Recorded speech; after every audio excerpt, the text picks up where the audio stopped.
Let's go, it's the Whitey Show. Whitey Show. Whitey Show. Whitey Show.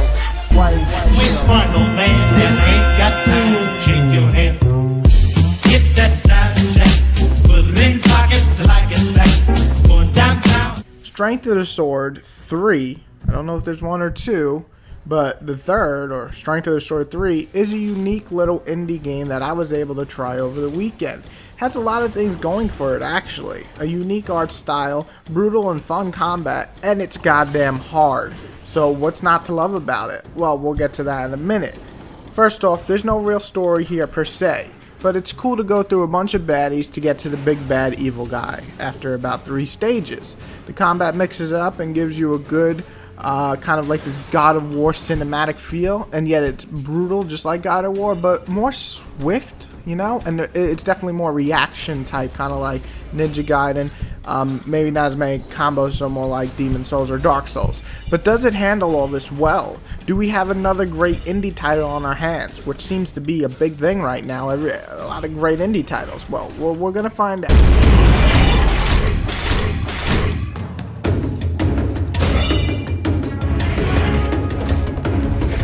Which final man that ain't got time to shake your hand. Get that side check, put it in pockets till I get back. Going downtown. Alright, the good, right off the bat, in my opinion, art design. There aren't too many monsters, but the ones that you get do look pretty awesome. From crazy looking rapid creatures like dog creatures to gigantic robot monsters, we have a nice choice of what we can kill. Also, the stages look cool even if they're a bit on the small side. I also want to note that the animations are great except for a few little glitchy looking ones, but really most of them look slick and kick ass. The combat is brutal and fun, relying a lot on timing.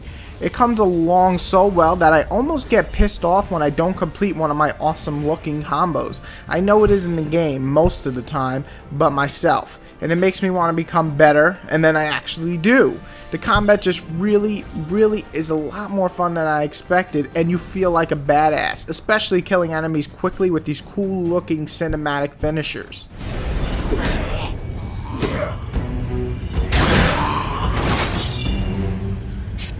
I also give props to the hardness. If you want to challenge this game, it will provide you that. Be careful though, because you will die again, and then again, and then again, and probably again.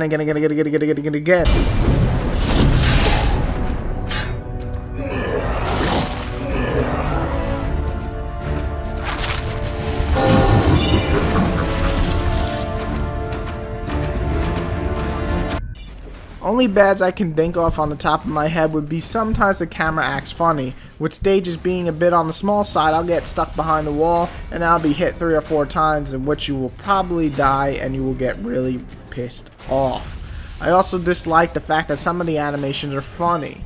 The whole point of a reaction fighting type game is to rely on the monster's attack, so sometimes they're in a half attack mode and then they switch without warning. It's not right when you're relying on a reaction game, when you're relying on a certain movement from a bad guy. But I really have no uglies in this game. Those are my only 2 real bad things. The rest of the game is just good. Which final man that ain't got time to shake your hand. Get that side check, put it in pockets till I get back. Going downtown. So I'm just going to finish it up here with saying that this game is definitely something I wasn't expecting. It's a bit on the short side. Probably can complete it in about 3 hours, maybe shorter if you don't die too much. But that's not really what the game's about. It's about, you know, becoming better, getting the best scores you can, unlocking all the weapons and shields. And each weapon definitely has a unique feel to it, which is cool. So if you're into unlocking stuff and proving, you know, that you're better than your friends on leaderboards, or just becoming better in the game and more skilled, definitely check this game out because it'll be worth your time. As it stands, is it worth the full price? That's totally up to you. I was given a review copy. Would I have paid full price for this game? Probably yes. But I like these type of games. I like tough games. I like combat games. I like reaction games. So this speaks to me.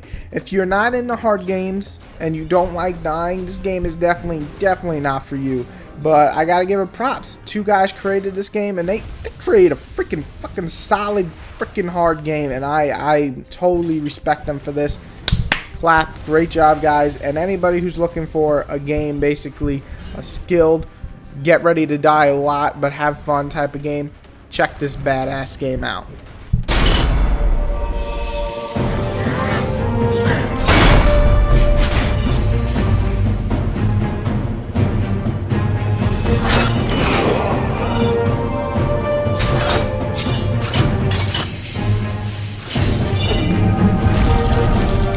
If you would like to support my book, easily just go on Amazon.com, type in Exterminators Infected, and either pick the ebook or the paperback and purchase. Thank you very much for the support. It means a lot.